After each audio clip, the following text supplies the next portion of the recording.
Mporomote mosa watu muti tokolere ife muti wete muti sungen kora manuntiranire Yesu watu natigurana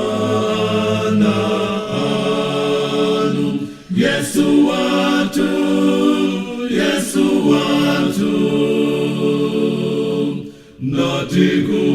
natigurana anu Efe anamutikona njila mutiperekeze Jotem sonindizonyepa osokera muwabweze Yesu watu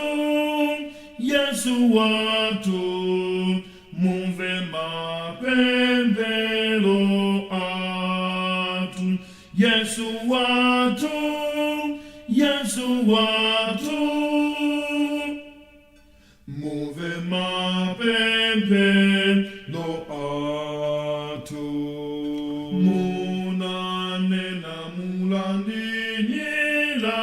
osa ukandiwoyepa enundenu wachifundo dewa mbavu yolandeta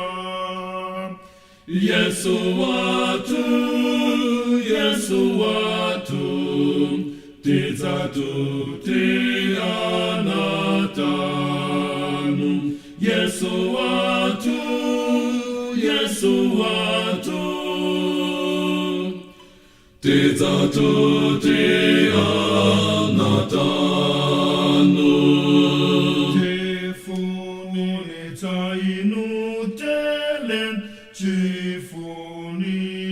chanundicho Mboye watu mpulumuti muti konze tumtatimo Yesu watu dikonebe ananu Yesu watu dikonebe